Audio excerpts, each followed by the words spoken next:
मानव छात्र संघ के पूर्व नेताओं ने की बिहार में मुस्लिम उप मुख्यमंत्री बनाने की मांग। चिराग पासवान के बयान के बाद मुस्लिम लीडरशिप को लेकर बिहार की सियासत में बहस तेज हो चुकी है। 40 मुस्लिम उम्मीदवारों की मांग के साथ बहुजन मुस्लिम साझेदारी पर दबाव बनता नजर आ रहा है। साथ ही तेजस्वी की चुप्पी पर भी सवाल उठ रहे हैं।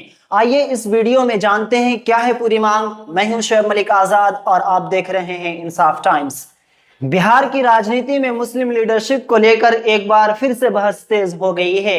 इस बार चर्चा की चिंगारी लोक जनशक्ति पार्टी रामविलास के अध्यक्ष चिराग पासवान ने अपने बोल्ड बयान से भड़काई है, जिसमें उन्होंने कहा, अगर तेजस्वी यादव बिहार के मुख्यमंत्री किसी मुसलमान को बनाते हैं तो मैं उन्हें बिना शर्त समर्थन देने को तैयार हूं। लोजपा की तरफ से यह बयान कोई पहली बार नहीं आया। 2005 में चिराग पासवान के पिता रामविलास पासवान ने भी लालू प्रसाद यादव से कहा था कि यदि वो कोई मुसलमान को उप मुख्यमंत्री बनाए तो वह राजद को समर्थन देने को तैयार है, लेकिन लालू प्रसाद यादव ने इस प्रस्ताव को ठुकरा दिया था।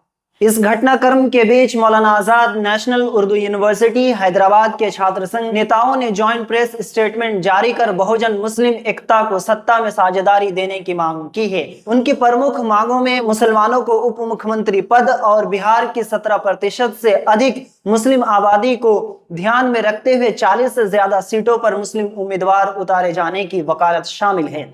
मोहम्मद फैजान, पूर्व अध्यक्ष मानव छात्र संघ, ने कहा कि मुसलमान अब सिर्फ वोट देने के लिए नहीं, लीडरशिप के लिए भी खड़े हैं। उप मुख्यमंत्री पद और 40 प्रत्याशी यही मिनिमम जस्टिस है। वहीं पूर्व महासचिव फैजान इकबाल ने कहा, हमारा समर्थन बिना बिहार की नेतृत्व अधूरा है। तेजस्वी अगर सच में संविधान और सामाजिक न्याय के पक्षधर हैं तो उन्हें मुसलमानों को निर्णायक भूमिका देनी होगी।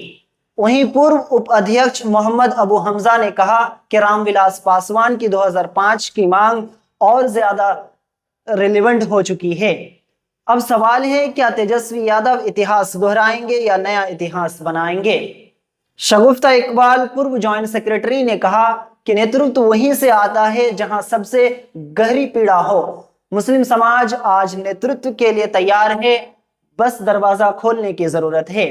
अनम जहां पूर्व संयुक्त सचिव ने कहा कि सिर्फ नारों से सामाजिक न्याय नहीं होता, सीट और कुर्सी से होता है। मुस्लिम महिलाओं को प्रेरणा चाहिए, वो नेतृत्व से ही आएगा।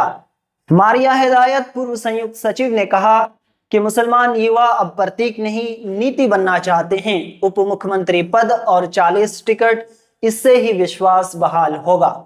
बिहार में मुसलमानों की आबादी 17% से अधिक है, जबकि निर्णायक मुस्लिम वोट वाली सीट 40+ है। लेकिन मुस्लिम समाज को उप मुख्यमंत्री देने से महागठबंधन भागती नजर आ रही है और मंत्रिमंडल में मुस्लिम भागीदारी प्रतीकात्मक ही है। बिहार में सामाजिक न्याय की राजनीति अब उस मोड़ पर है जहां मुसलमानों की भागीदारी सिर्फ समर्थन तक सीमित नहीं है। यदि बहुजन मुस्लिम गठबंधन को मजबूत करना है तो नेतृत्व से हिस्सेदारी देना अब लाजमी है। तेजस्वी यादव के पास अवसर है कि वो नेतृत्व का नया सामाजिक समीकरण गढ़े, जिसमें मुसलमानों को महज पोस्टर या भीड़ नहीं, नीति निर्माता की भूमिका मिले। इस खबर में इतना ही। देखते रहिए इंसाफ टाइम। शुक्रिया।